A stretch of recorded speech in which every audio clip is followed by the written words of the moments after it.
Okay, yeah, he is old. When did you serve? 2013 to 2015. Wow. Yeah. Were you born, Sarah? How old are I'm you? 10 years old. Wow. I will say, though, that when Gen Z is running the church, it's going to be lit. Like, it's going to be like when I don't know. I think math is the celestial language, right? Because you take because here's the thing, right? Hear me out, right? Because the first derivative, right, determines the slope. So that's like the first layer of covenants that you make, right? Welcome to the Third Hour podcast, where we talk about church culture and real topics within the Church of Jesus Christ of Latter-day Saints, like modesty and modesty culture, which we'll be discussing today. My name is Mimi Bascom. I am your host, joined, like always, with my co-host and husband, Eric. And we have a very, very special guest with us today, Miss Utah 2023, Sarah's son. Sarah, Hi. How are you? I'm so good. I'm so happy to be here with you guys. Thank you so much for being here. I am literally your biggest fan. So. I'm literally your biggest fan. So we were talking about how we could be sisters. Literally. Yeah, we're the same. And not just because we're both Asian, so don't go there. But it's part of it. Totally. So first things first, thank you for being here and your busy Miss Utah schedule. You had a parade earlier this morning, right? Totally. We make time for things that are important. So I would literally be crashing after that. Like, I go watch a parade and I'm like, I could take a nap. Can't imagine being in it, smiling and waving in the heat. Dang. Absolutely. That's a trooper. So thank you so much for being here. And I want to first get to know you a little bit because, you know, I see you on social media. I was there the night you were crowned, which was such an amazing production. And you were fabulous. Thank you so much. But you're also a member of the Church of Jesus Christ of Latter-day Saints. Mm-hmm. But you haven't been your whole life, right? Mm-hmm. So when did you join the church? So I joined the church when I was 17. Okay. I was a junior in high school. I was about to be a senior. And it happened after a pretty lengthy investigation process. I was... You make it sound like you were like investigated by the police. I got arrested. I was going through an investigation. And after getting out on parole, then I found the church. Actually, that's my community service initiative is I work with people who are incarcerated. Well, there you go. Okay, we'll have that's to talk my real about backstory. But yeah, I started asking questions about the Church of Jesus Christ of Latter-day Saints when I was about 14.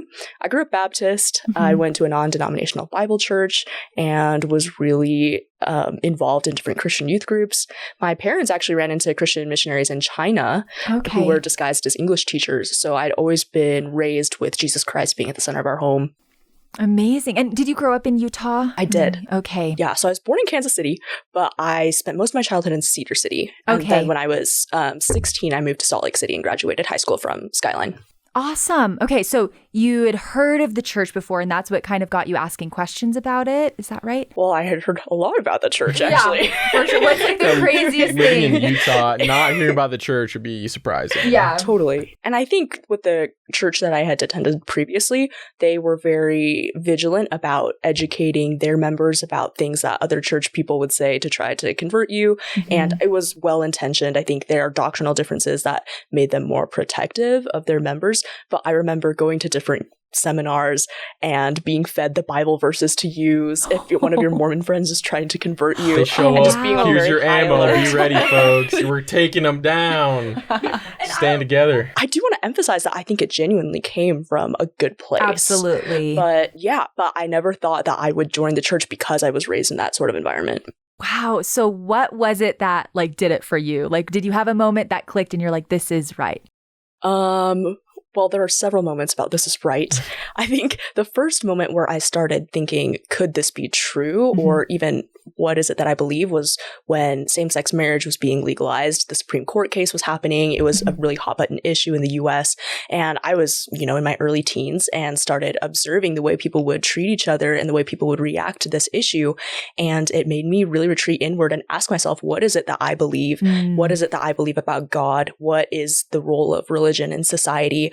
And started exploring a lot of different churches. I remember reading the Quran. I remember going to the Catholic Church, to the LDS Church, to any church that I could find within my vicinity, and just all while you're 17. Really seeking truth. This was when I was 14. What? Yeah. You're That's incredible. wild. That's amazing. Wow. I think, I don't know if I'm amazing, but I think everybody has a time in their life where they start to really ask themselves about whether or not they stand on their own 2 feet. And I think for me, that was really spurred by what was happening in the political landscape of our country. Dang. I feel like everybody at that age is usually like, I don't know, Mom, Dad, what do you think? Cool. That's my opinion too. I'm just going to go with it, you know? I'm not Joseph Smith. It's true. No, I guess 14 is a good age, huh? It says a lot about you, though. And that's amazing because now look at what you're able to do at this point in your life. You're absolutely, it set you up for this, it seems. So thank you. I appreciate that. Okay. You were learning at 14. Yeah. What was the hardest thing in that journey for you? The hardest thing, I think the most surprising thing, I'm not sure if this is the hardest thing. Maybe it's both hard and surprising. Yeah, okay, I'll just tell my story and you can decide which category it falls under. But I think learning to ask questions that I thought I already knew the answers to, because I think a lot of contention in society comes from making assumptions about what other people believe. Mm-hmm. But even just asking somebody directly can make a really big difference in what you feel. Because I remember being on a school bus and looking at somebody's personal progress medallion, and people had tried to recruit me to that program for several years, so I was quite familiar with it, but I just felt a prompting to ask her about what her necklace meant to her personally, and the words that came out of her mouth are exactly what I expected them to be. She didn't say anything that I thought was particularly profound or groundbreaking, but the way she said it just felt completely different, and it touched my heart. And this was just another young girl who just shared her pure and simple testimony, and I think we underestimate how powerful it is to just have firm convictions and to be willing to share that plainly. You don't have to be the smartest person in the room or know all the answers in order to be a powerful missionary, just like that girl Raquel was to me. And I think throughout my journey, I kept asking questions to anybody who would be willing to engage with me about things that I thought I knew. And I think that helped me develop the ability to see with my spirit and to not just calculate everything logically and try to process everything intellectually. I do think that spirituality is a dimension of the human experience that is important to actively develop. It's not something that we just come with. I think it's something we have to learn the language of, and part of that language is learning how to feel the spirit, learning how it speaks to us. And that process is going to be different for everyone. Absolutely. Yeah. So, I mean, obviously, just from talking to you a little bit, you seem like a pretty intellectual person. So how is that balance of intellectual versus spiritual for you? How was that because you said you studied out, you read the Quran, you did all these things. Like, was that hard for you not to take an intellectual approach to it and instead kind of go that more spiritual way? That's a good question. I think they're both equally important. I think without understanding intellectually the doctrines of Christ, we can't really be fully converted. And I think what is so powerful about the gospel is that it is intellectually sound. It is so intellectually coherent, and it can the restored gospel can answer questions of the soul that other faiths can't. And I think this narrative of the plan of salvation about how before we came to this earth, we chose to be here, that we won in the battle between good and evil. We came to this earth to experience hardship, to be challenged. We chose to experience these hard things that we're going through so that we can level up and become like God, is a really unique doctrine. I think we're one of the only Christian denominations that believe in theosis. I don't know if I said that right. You might want to double check that, viewers. I'm not sure how meaning we have the potential to become God. Yeah. Like God. Right. As he is. I think so, because that's so many people comment on my stuff. They're like, you're not Christian because you think you're going to become God. And that's... You're going to take his place and kick him out. That's exactly what I'm going to do. No, but I agree with you. Yeah. It is very unique. And I think that is so cool, like just coming from someone who's so intellectual and just hearing you say how it is intellectually sound. And it makes sense. And I feel like that's why a lot of people who've joined the church say like it felt familiar to me, or it just clicked when I learned the doctrine and about the plan of salvation. And it's because it does. Because God is an intellectual God, right? Totally. It makes sense because it's right. Yeah, I guess so. I don't want you to oversell me on my intellect either, but I think, I think every person has the potential to reason. And I think that's another special part of being a child of God, is that we think as he does. So I think the questions that we have, and I think especially asking questions about the church, if you're already in the church, is a really positive thing. And as we go straight to the source and as we read the words of Christ, that is how we will gain a testimony and to strengthen our spiritual 2 feet. There you go. That analogy made no sense, but Yeah. I hope you get the gist of what I'm Yeah, saying. I mean, it's kind of what you were already Absolutely. just saying, maybe. But what would you say to somebody? We've been talking a lot about how things just kind of make sense. It all kind of fits. What do you say to somebody who says it doesn't necessarily make sense? Like, this piece doesn't seem to fit. Like, that's a great picture you're painting there of everything makes sense. It's all great. We're on the same page with God. But, like, what about when we're not? And it seems confusing. There's this meme of Elon Musk being like, just because you don't understand it does not mean that it's not true. And then it's like, with the air horns, you know what I'm talking about? Do you know? No. Usually he knows memes. I'm like, I don't know that No. one. Okay, I might have just butchered that. But I think there's a lot to be said about having humility. And for me, I know that well, I think on the one hand, I think history is just a series of narratives, and what we believe about history is influenced by the way narratives have been crafted out of disparate facts. And if you, connect the dots in a different way, a different story emerges. And I think it's important that we go to primary sources so that we can create those narratives for ourselves. Because I think a lot of misinformation comes from people who are intentionally creating a narrative that is unflattering to the church or leaving out pieces of information that may weaken their case. And I think it's important to be diligent about seeking truth and looking at things from all angles, because I know that if we are diligent in seeking answers, things can make sense. And sometimes it also, but I think going back to what you said, it does require patience and it does require faith. But I know that there are still questions I have that I hope will be answered one day. But I have no doubt that God will, just because of what I've felt of him and what I know about him and who he is and how he has answered my other prayers.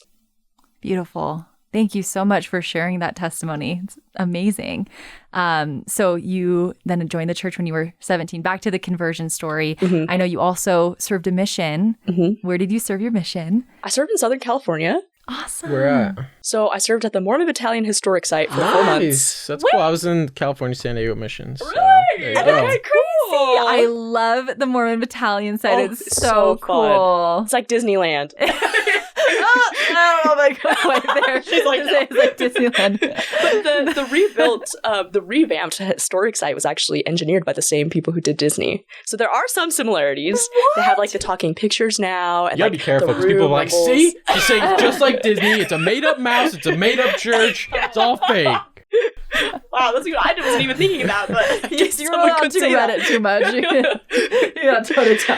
No, then- that's awesome. And then, so when I was there, it was probably different from when you were there, but the Mormon Battalion Historic Site used to be part of the San Diego mission, but now they send you there for 4 months and you can go to any other mission after. Whoa. So after I was called to the California Riverside mission. Okay. Yeah, but people I was companions with went to Florida or Texas or Arizona, so it's, they've changed the way that they've done that. Dang. Yeah, that's different. Interesting. Do you think it's because like it's just a lot of the same thing when you're at this site? Like if that were your full mission? That's a good question. I don't really know the rationale, but I'm grateful for the experience because when I was there, I almost felt like it was restoration boot camp because I served in 2020. So I was at a visitor center with no visitors.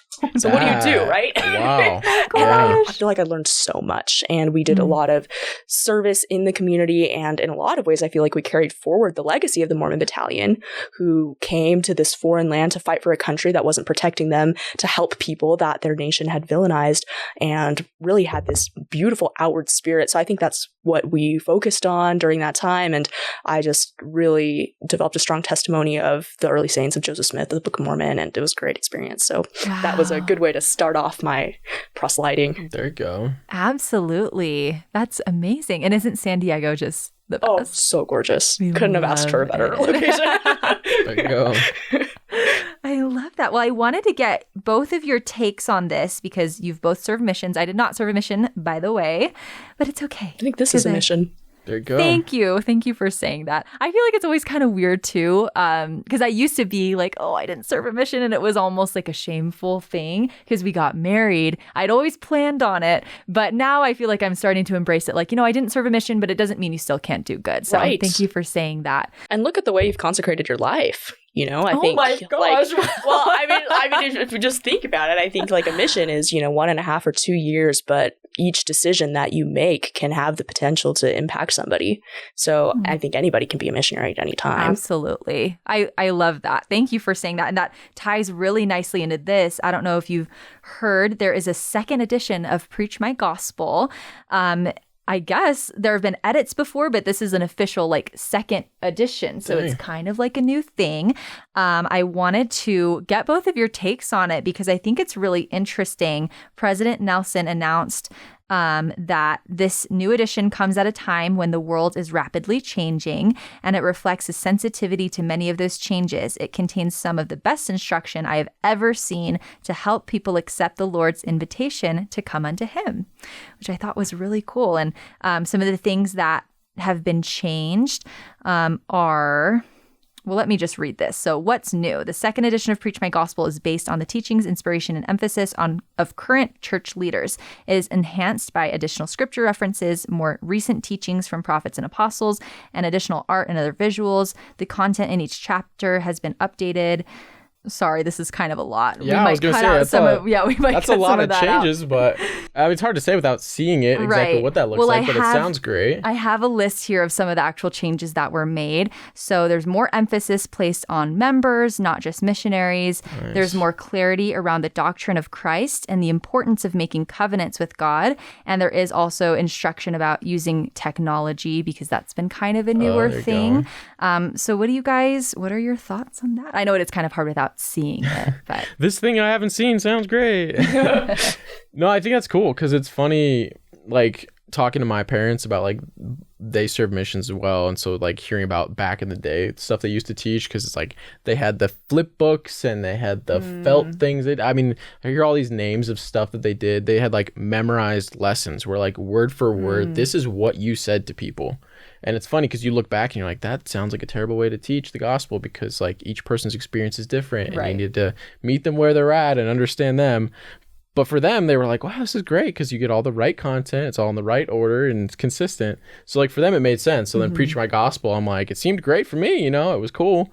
So I'm sure this will be the same kind of thing where, they just bump it to the next level where we're able to, again, better tailor it to people's questions, to what's going on today. Because it seemed like that was kind of a big theme of what they were saying. And I don't say modernizing it, but, they said bringing in more, recent teachings of prophets and stuff so that way we're relating to people now and today, because they don't want to hear, how to live the gospel 30 years ago. They want to hear how to live the gospel today. Yeah. Absolutely. I think one really salient feature of missionary culture is obedience. And it is important for missionaries to be obedient, but it's also important for them to be judicious and to use their discretion. And I think the changes in Preach My Gospel invite missionaries to exercise judgment in individual situations to better tailor this really deep and complex and simultaneously simple and pure gospel to the needs of the individuals that they're teaching, kind of like you said. So I think that there's an emphasis in creating disciples out of missionaries, because if missionaries feel like they're robots or if they are just reciting things, then I think that does detract a lot from the experience of what it means to bring other people unto Christ. Because when Christ was doing his work, when he was inviting others to believe in him, it was never in a cut and dried way.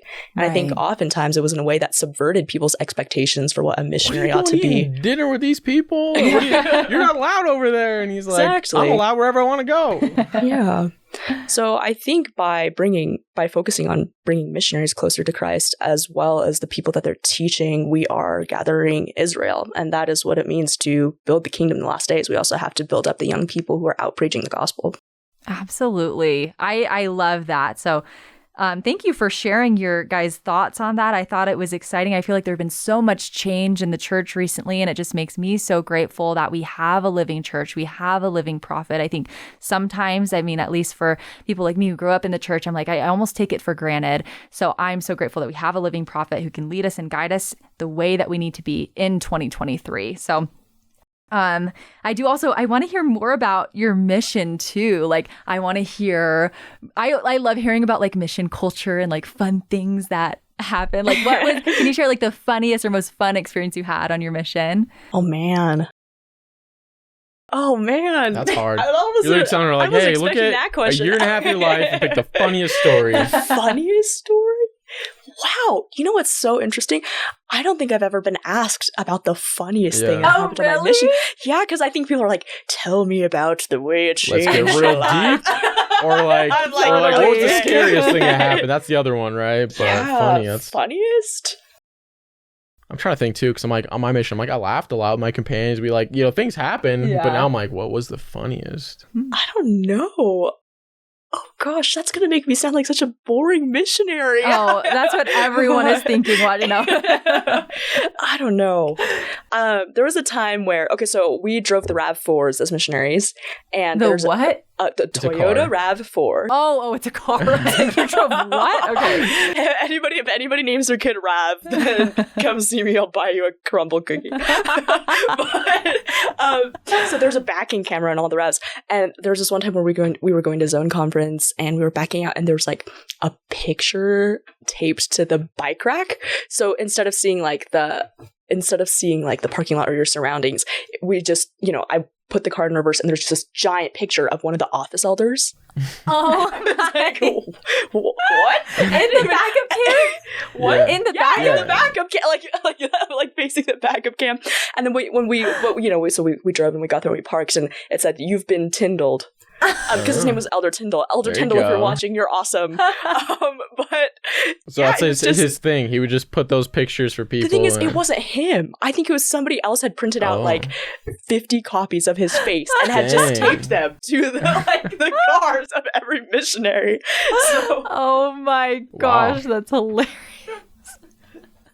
Okay, I love that. So I love hearing about the pranks. Did you guys have any pranks or anything you did on your mission? It was just so long ago. Okay, yeah, he is old. when did you serve? 2013 to 2015. Wow. Were you born, Sarah? How old are I'm you? 10 years old. Wow. Oh, I know that sounded mean. No, how I'm old are sorry, you? You're I'm like sorry, 20. I'm 23. Yes. No, so Mimi- I'm You're 13. 23? Mimi No, I'm likes not 23. I'm 22. I don't know why I said that. Mimi always likes to roast me for how I'm old sorry. I am, but I'm like, you literally married me, so like, what are you trying to say here? I didn't marry you when you were this old. I knew you would get this old, though. How old are you, Mimi? I'm 25. I thought that we were, What? I thought that you were younger, a lot younger than me. Cool. You're just like my little sister. Yeah, that's a good point. Okay, anyway. Wait, so how old does that make you then? I am 29. Oh, that's not even bad. What are you talking I'm just about? the ancient old man sitting over here. I feel like 4 years is a good age gap too. Yeah, it's I like think so, 3.5 too. actually. It's very tasteful 3.5. Except Oh, he still yeah. just doesn't know my references, but that's okay. If we were the same age, I probably wouldn't. That's Because true. you're just on Instagram and all that stuff. It's just different spheres, you know? But here's the thing: I feel like Different things. 1998 to like 2000. That's like a generational cusp, though. It You know? is. Are we Gen Z? Are we millennials? Right. I don't know. Who knows? I like to say I'm Gen Z because I don't know. She thinks they're more I fun. think they're so- cooler, but I have a lot of millennial tendencies. But anyway, You make it sound like it's some kind of like addiction or something. I have some millennial tendencies. I'm trying to recover from them and cope as best I can. Self-awareness Right. is a millennial tendency. I will say though that when Gen Z is running the church, it's gonna be lit. Like it's gonna be like when all the apostles are Gen Z, it's like Dang. it's gonna be great. And Which I is say funny these things because in the name of Jesus all Christ, the no boomers cap. now are saying the church is going to end before that happens because shoot, it's going to be too crazy. Okay, second coming predictions. No, sorry. Should we talk about this? Should we not? I don't know. Probably not. No one knows, I but was going to say we're not experts on anything, but that's Except like the second that's coming. like way beyond the realm of anything we even know about. have you seen? There's people on YouTube that have like they track the astrology, and there's Wow. like Interesting. okay, I might be completely misquoting this, but I swear there's a guy on YouTube who like looks at the astrology of like the first vision, and Do then you say do you mean astrology or astronomy? the one with stars, Yeah. not Yeah. horoscopes. Okay. The actual way the stars were in the sky, Yeah, and he like okay. looks at how the stars were in the sky on the first vision and like different events of the restoration, and it's actually crazy. Like Wow. the things That line does sound up. actually Really? crazy. No, don't. Hey, wait, hey. Yes. He is very skeptical, but it's interesting. If I figure out the name of it, I'll let you know. I'd be intrigued. No, I mean, that's just something I know nothing about. Like, besides, like, look up at night and there's some stars. Like, that's my level of expertise when it comes to astronomy. So... Okay, well, I had an activity, Sarah, that we wanted to do with you. Okay, cool. So I feel like are you on TikTok? Do you like TikTok? Okay, well, love kind it. of, yes. Yeah, sorry. It's a love-hate relationship. Love TikTok. I'm kind of on TikTok. I have like a nascent TikTok presence. Okay. Well, this will be on TikTok, so there you go. But I feel like it's so funny on TikTok. Utah has become such a phenomenon. Like, people are like, what even is Utah? Like, there's it's almost like this weird... specimen. Like, what is going on there? Because we are very much our own bubble. I mean, do you want to speak to that? Like, how would you... I don't know. Like, how would you describe the Utah bubble, I guess? Oh, I think it's just a microcosm of really niche cultural practices and ideas. Mm-hmm. And I think it's because when you have... such a large population of people who have very similar and yet specific beliefs and worldviews, and there are going to be some really specific things that pop up in the culture. So absolutely. And because you go to school outside of Utah, right? So I went to Cornell for a year. Okay. And I'm currently at BYU. Oh, awesome. So you transferred over? I did. Go Cougs. Go Cougs. What are you majoring in again? I'm majoring in music. Okay. Oh my gosh, you guys. She is phenomenal. When you started playing at Miss Utah, I about fell out of my seat. Oh, thanks. Now I'm out of the loop. What do you play? I play piano. Oh, and she sings actually, too. She did show me that video because she was freaking out. No, she's so good. So totally makes sense. Thank what you. do you hope to do? I hope to go to law school. Cool. So I'm in the Bachelor's of Arts program. Yeah, well, it's a BA, so you take a lot of classes that strengthen your writing skills, your critical thinking skills, and to go to law school, you can major in anything. Just get a high LSAT. There you go. Amazing. Do you know where you hope to go to law school? Somewhere on the East Coast. Okay, so cool. I feel like there's a whole opportunity market there, like, prosecution lawyers who play piano while giving their, statements and stuff. Like, think about how much more dramatic that would be for the jury, where you just got your backup piano while you're laying it down. I mean, it's an like untapped Hamilton market. in real life. Yeah. That'd be cool. I can get behind that. Yes, love to see it. So you grew up in Utah, and Utah has become like such a phenomenon on TikTok, and people are just confused. Like, what even is Utah? So while we have Miss Utah here, the expert on Utah, Utah. I mean, who else could you ask? We wanted to ask you if you would explain some Utah things. Sure. Define what they are and give them like a thumbs up or thumbs down, like just your own personal just real opinion. quick. Okay, awesome. Sounds great. We'll do like rapid fire 30. Okay. So, soda shops. I've never been. Shut That's up. impossible. I've never been to a soda shop. We are going right after this. Actually, that's a lie. I've been to Swig once. Oh. Okay, there you go. Swig and counts. it was not a memorable experience. I'm so sorry. I thought the drink was a little bit overpriced. Do you know what you got? Yeah. I think I don't even remember what I got. Are you a soda girly? I'm a caffeine girly. Okay. So I will ingest that by whatever means necessary. Okay. But so how would you describe a soda shop? Because I don't think they really exist that much out of Utah.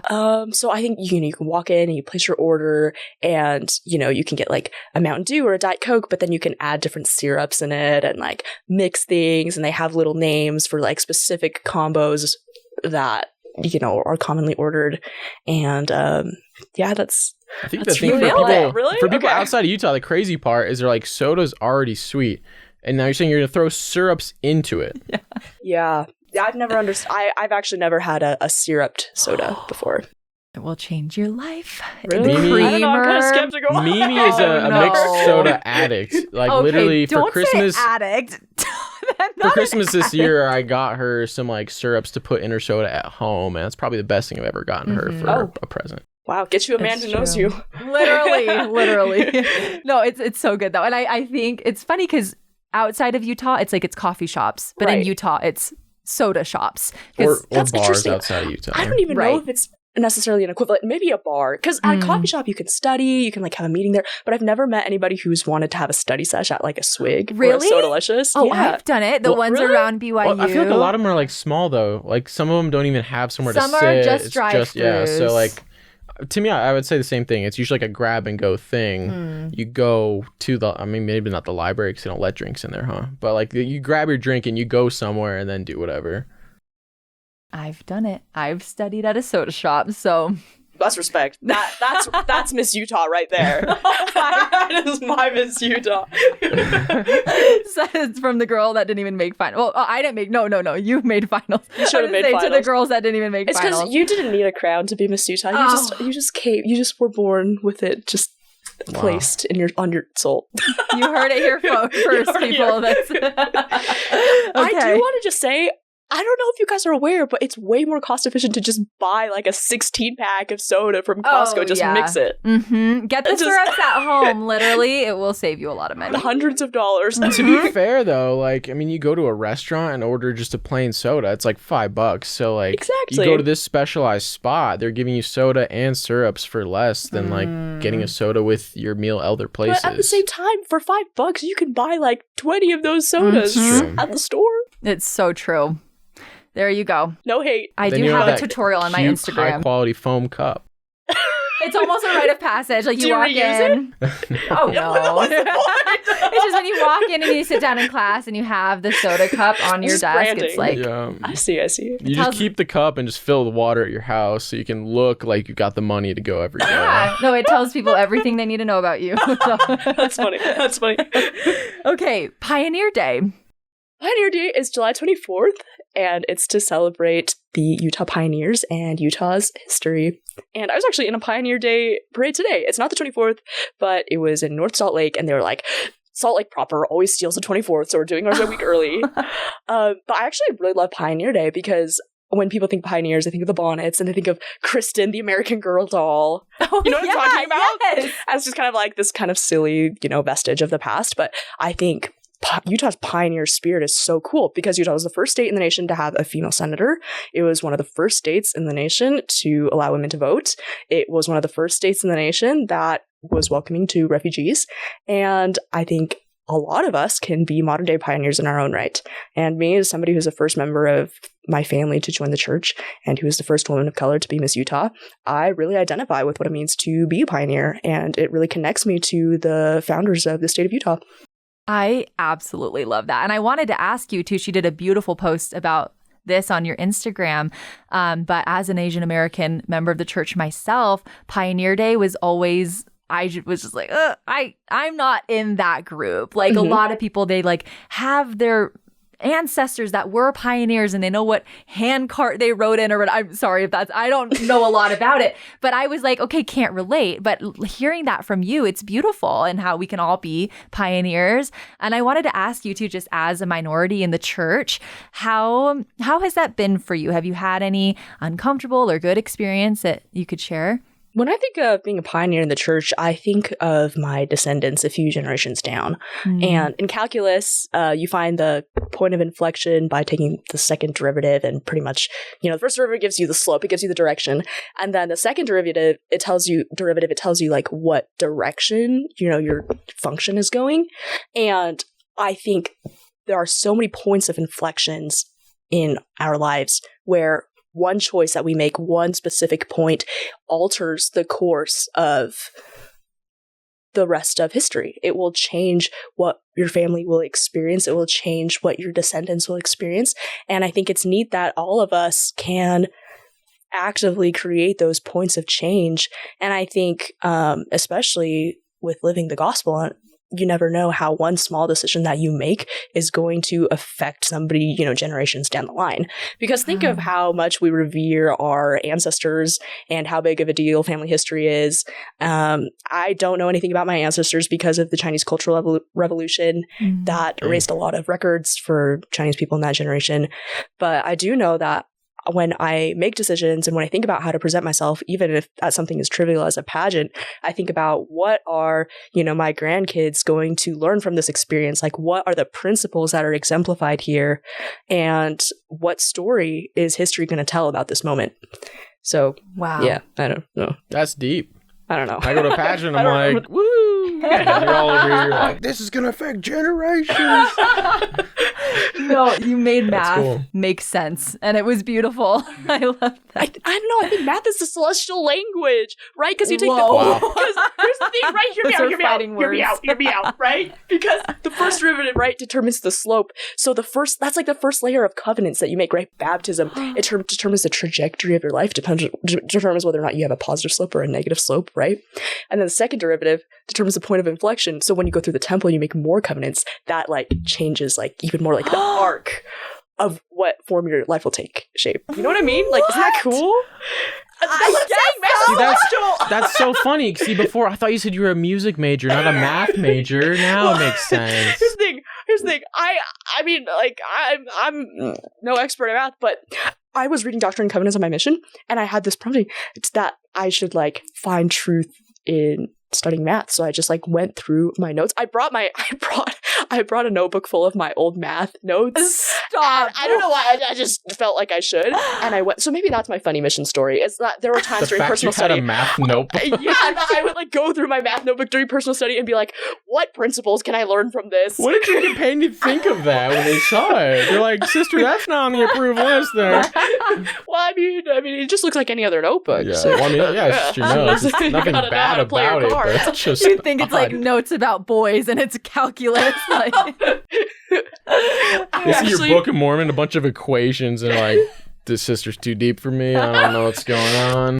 That's not how I study it out. I once made a math video because we, as missionaries in COVID era, we're just supposed to make content. Oh. And I posted it in this math group, got shredded. Everyone was like, you could have just factored that from the beginning. This is horrible math. And I'm like, that wasn't the point of the video. Oh my gosh. I never made another math video. Math haters. I can't even imagine. I They're thought an the elitist Expos group, were know? bad. Like, oh Yo, my mathematicians are serious. Don't mess with them. Okay, that is hilarious. No, that is. We'll have to have you on another time. You can give us your whole spiel There you about go. math and the gospel. Sounds good. Okay, really quick, we're gonna rapid fire through the Sure, rest sorry. of these. 5 seconds no, or less. You're good. Boom, boom, boom. Okay, sluffing. Oh, like when you ditch class. Yeah. Did you do it? Of course. Dang. Ooh. Terrible person. Sarah's a baddie. Okay, but here's my caveat with that. Only you have to ditch strategically. You have to ditch on the days where you already know everything that they're going to lecture about, and when you've already turned everything in. There you go. So There that's you my go. plug. Education is important, guys. From Miss Utah herself. All right, next up, we got a big one for you. Fry sauce. The best thing ever. The best thing. So you just ketchup and mayo. Sometimes you can add like a dollop of barbecue sauce if you're feeling adventurous, or different spices. So you're not a fry sauce purist. You allow the barbecue in there? Oh yeah, Okay. I guess that Yeah. should take. I mean, Chick-fil-A sauce is just barbecue sauce and like mustard and like. Yeah, Is that it? Yeah, it's pretty like much pickle it. juice. Yeah, Yeah. yeah. Like Little barbecue mayo, sauce maybe. makes things better, including fry sauce. There you go. So if you like Chick-fil-A sauce, but you think fry sauce sounds weird, give it a go. Exactly. Yes. Well said. They're very different. Fry sauce and but Chick-fil-A sauce are Chick-fil-A very... sauce sounds weird, Yeah. but it is good. Okay, Right. that's I'll give you that one. Right. And then it's yellow, and it does not taste yellow, you know? Chick-fil-A sauce? It just I doesn't... think it tastes yellow. Really? It tastes Yeah. yellow. Yeah. I don't. What I color don't would think you so. say? I mean, because it has that like kind of barbecue flavor, I'd expect it to be deeper. Anyway, way off in the Interesting. weeds on this Okay, one. yeah, but- we gotta move. Okay, the Holy War. Oh, that's the University of Utah versus BYU, the football game that happens, I think, every year. That's think definitely so. a very fair contest that either one could win, right? Like, we got a fighting chance. No comment. Here's the thing: I go to BYU now, but I graduated high school in Salt Lake City, and that was Utes territory. Oh yeah. So I played the fifth. Will not show my cards on the Holy War. Will not win. Love that. Okay. Thank you for playing. That was a lot of There fun. you go. You win. You definitely win. I love playing games where you can't lose. There you go. But speaking of winning, Okay. you had a big win earlier this year. Wow, that With actually Miss was a good Utah. transition. Look at you go. Thank you, Eric. It's really great. It's very smooth. So, I appreciate it. You guys are like my hype people. I love it. Oh, what's not to hype? Okay, but Miss Utah. So it was. Okay, so tell us, for people who don't really know a lot about pageants, just talk a little bit about your experience and kind of what it was like for you. Yeah. Well, the Miss Utah program is part of the Miss America organization, which is different from Miss USA. And Miss America is actually one of the largest providers of scholarships to young women in the nation.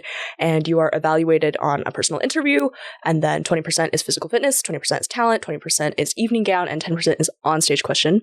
You also have a community service initiative that you will promote if you are selected to win, or that you have been promoting if you had a local title. And Utah actually has one of the biggest programs in the nation, top 5 in terms of just sheer numbers at state. So there were 47 girls who competed at Miss Utah this year, and I think all of them could have been Miss Utah. They were just such a great group of people. The sisterhood is so strong, as seen here. I found out about Mimi through the Miss Utah program and have been a fan ever since. Really? Yes! I didn't know that. That's crazy. Yeah, I remember when you were crowned Miss American Fork, and I was like, there's a gorgeous Asian girl who is in the Miss Utah, like in the running to be Miss Utah, and I thought that was so cool. I'm like gonna cry. I didn't know that. That's crazy. I didn't know that it like went that far back. That's crazy. No, I think us Asian sisters. I mean, you gotta cheer each other on. Totally. I mean, representation matters, especially in a competition like this. So just seeing you there, it did mean something to me. Oh my gosh. Well, thank you for saying that. I'm clearly a huge fan of you, and I because I know your sister a little bit, but I remember I was like looking at all the girls competing, and I'd been following you on Instagram for a little bit, but something that really struck me was a post that you made the night you competed in your evening gown preliminary competition. So as you probably know from pageants, you choose a gown that kind of represents you and your style, and you actually won the evening gown preliminary award. So of all the girls competing in evening gown that night, she had the highest score in that category. And you did this post about how you wanted to compete in a modest evening gown. I would love to hear just about that and why you decided to do that. Yeah. Well, when I was competing for Miss Utah, they said you can either wear a modest evening gown or you can win Miss Utah. You can't do both. Crazy. And I said, But I think to me, the evening gown portion is about representing yourself. I'm a performer, and a lot of times I'll wear costumes where you're pretending to be somebody else, or, in the talent presentation, even as a pianist, I wore something that I felt like could enhance my artistic presentation. But for evening gown, I really felt like the point of that was to show up as Sarah Sun and to show up as my most authentic self. And I think who I am very much to my core is a Latter-day Saint and somebody who has made covenants, and I take those covenants very seriously. And I wanted that to be a part of how I present myself to the world. And I think in life, when people see me, I just want to be a window to the light of the Savior. There's a song called Window to His Love, and it says, song. It's so good. There's a line where it says, like, when people see me, I don't want them to see me at all, And I think that was my intention, and I won preliminary evening gown, and actually overall evening gown out of the entire competition. I tied with 2 other girls, but it's not about the gown that you're wearing. It's about the way that you carry yourself in the gown and your stage presence, your poise. And I think wearing something that I felt comfortable in really helped highlight that, I guess, like the inner qualities that I felt like were important for the judges and the audience to see. But I know modesty isn't just about the things that you wear. I think modesty is an outward representation of an inward commitment. And I think it's important to frame the conversation about modesty in a way that isn't surrounding the male gaze. I think dressing for men or to protect men from thinking a certain way is a really problematic way of thinking about the topic. Every time I hear that, people are like, you have to be careful because if you wear that, men are going to think this. I'm like, what are you guys trying to say about us? All right. We're all just terrible. We have no control. And it's also all on you because we're just bad. Good luck. Yeah. And I think when we have that conversation, it's also important to put responsibility on men if they're the ones who are, perpetrating these really, who are doing the objectifying. Right. I think that conversation can really be misframed. But as somebody who, is a proud feminist, I think there's actually something really empowering about dressing modestly, because I think the opposite of being objectified is to be agentive. You can't be an object if you are actively using your decision-making power to create change or to make a statement. And I think the issue about modesty is that it commodifies the female body. And if you are if you're just looking at it in terms of what clothes people are wearing, that further perpetuates the issue if you're coming from it from either direction. So I think the most important thing with modesty is that we need to promote that you are an agent. You're somebody who can make your own decisions, and you're somebody who has full control over how you want the world to perceive you and what your narrative is. And I think that is what will allow women to reclaim their stories and their power. Amazing. Show this. If you're a young women's leader, show this to your girls, this clip, because I love how you explain that. And I sometimes it's hard when you hear about people's experience and how they were explained modesty within the church, outside of the church, wherever, because it's what you said. It's not us dressing for anyone else. It's about us hiding from other people or something. Right. Covering yourself, being ashamed. Mm-hmm. Or just dressing how men are telling us to dress. It really is about us and our agency and our relationship with God. With that being said, though, if you have, and I feel like, okay, let me say this. So if you are someone that struggles dressing with modesty because any of these reasons, I totally get it. Like it's valid, because some of the ways that it's explained, it's not always perfect. And I think people sometimes struggle with explaining it. We can't all be Sarah Sun, guys. We can't explain it so eloquently like that. So it's important to hold and refrain from judging others. Absolutely.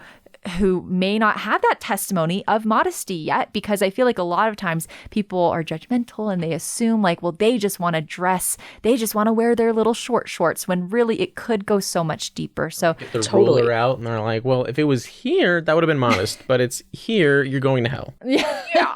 Modesty isn't really about your clothes at all. Right. And I would say maybe a way to explain it is that if you are shaming somebody for dressing a certain way, even if you're dressed really conservatively, I think that actually is still feeding into the problem of modesty, because it's not modest to judge other people based off of their appearance or to make assumptions about their inner characteristics based off of their outer appearance, So I think, it's definitely something that I think everybody can be more aware of. Is not only the way we're presenting ourselves, but also the way that we perceive others, and to perceive other people as dimensional, complex human beings, and not just people who wear clothes or people who are looked at.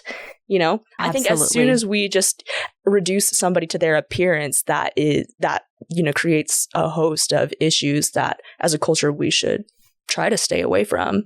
Such a great reminder. And it is hard within the church. We have commandments, or even sometimes just suggestions from prophets, that it's pretty apparent to other people if you are or not following. Because, we can't walk around with blindfolds. Sometimes you look and you're like, okay, well, that is a strapless shirt, and that it is what it is. But I think we need to be self-aware, like you said, and remembering that is modesty. It's part of, controlling your own thoughts. So while I do see where sometimes it can be hard not to be judgmental, and where sometimes I think we get that negative rap of like, oh, members of the church are judgmental, people in Utah are judgmental. It's like, I could see like the initial, like, oh, like you notice things, but you can stop it there. That's a choice to stop that. Yeah, agreed. I think something else that's kind of sad is when they teach young men to like if a girl isn't dressing modestly, then she's not somebody that you want to date or marry. Right. I think that's really problematic because their whole personality based on how they dress. Yeah. Yeah. And so I hope that the conversation around, dating and things like that revolves more around look deeply at the inequalities of the person that you are considering being with, because who they are as a person and the depth of their testimony can extend a lot deeper than what you can see on the surface. Absolutely. And it reminds me of people saying, oh, I won't date them if they didn't serve a mission, or their family wasn't members, or other things. I actually haven't heard that one that much, but I'm just thinking of examples of things that have nothing to do with the person. Testimony, like you can have a great testimony and not served a mission, like we talked about. So it just look deeply at at somebody. Right. And I think a way to look deeply is to ask better questions. You know, I think this goes back to what we talked about earlier, is that there's judgment and contention come from not understanding each other. And I think modesty is something that is important to talk about. And a question is disarming, is like, tell me about the way that you present yourself, or what do you hope people think about you when they, you know, based off of your outward appearance. I think even just asking people these kind of meta questions as a way to get to know them can help uncover who they really are. And yeah, so I think something that doesn't really happen in our culture that should happen is we should have more like metacognizant conversations about things that we normally just skip to conclusions on. Right. I think with that, you know, is kind of this conversation around like beauty standards too, and like what we're thinking when we look at people and the way we treat people based on how they look. Because when I'm wearing my full face of makeup and when I'm like, you know, Miss Utah, I've noticed that like people are significantly nicer to me than when I'm wearing like my basketball shorts. You know what I mean? Totally. And I think this does highlight how in society, like people are treated differently based on things that they can't control or based on things that they shouldn't even have to worry about. And I think that's really unfortunate. And I think that's something that we see in the church. I think that's something I definitely see at BYU, and just in the world in general. I think it is a human tendency that we have. But I think as Latter-day Saints, one of the biggest things that we can do is to see people like Christ did. And he never judged or, I guess he treated everybody the same. Well, loved them personally, but like, you know, the lowest became the highest and the highest became the lowest, because I think we should just get better at catching ourselves when we find ourselves being less kind to people that we think we can't get anything from. You know what I mean? Yes, definitely. Yeah. And if you're watching this and you're like, man, I gotta work on some things, like I feel called out, that's okay. Like Sarah said, these are natural human tendencies. We live in a fallen world, and just because you're not perfect at it now doesn't mean you won't be someday, and you can continue to improve in this life. It's something that you can pray for. So we want to encourage you to do that. And I love conversations like this because it helps, you know, me self-reflect, hopefully you too, and just realize what we can do better. So thank you so much. Sorry if this was preachy. I'm not perfect either by any means, but I think it's just, you can get. No, not even close, not even close. But I think it's just something that that's just an aspect of this conversation that we gloss over a lot of times because, you know, I think the most obvious elephant in the room is simply the clothing, but I think it has a lot to do with the way that we treat other people based on how they look too. Yes. And that's not just clothing. It could be based on their race, you know, based on their socioeconomic status, based off of their criminal history. I think there are a lot of things that cause people to make assumptions that we should take a step back from. Awesome. Thank you so much. You're thank you. Wise beyond your years. No, really. No. But this is great. I want to hear what's next for Sarah's son. Yeah. Well, you know, I again hope that this, apologize if anything I said was offensive or came across as preachy. But, you know, I know everybody's just trying to do their best, and I am too. But I think what's next for me is to continue to be a disciple of Jesus. What that looks like specifically, I am hoping to work with the Lieutenant Governor in order to bring a career reentry program into the Utah State Prison. Wow. And this is something that's in the works. We will see how it pans out. But with my community service initiative being prison reform, I think it's really important that people go to prison and they heal and that they recover so that when they come back out, they can be full contributing members in society, and not just be fed back in. And I want to finish my degree and apply to law school and become an attorney. I, would love to have a family one day.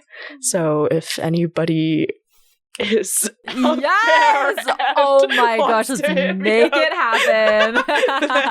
That's why she came, folks. She was like, what's a good way to get a lot of phone numbers? This podcast no one's ever heard of.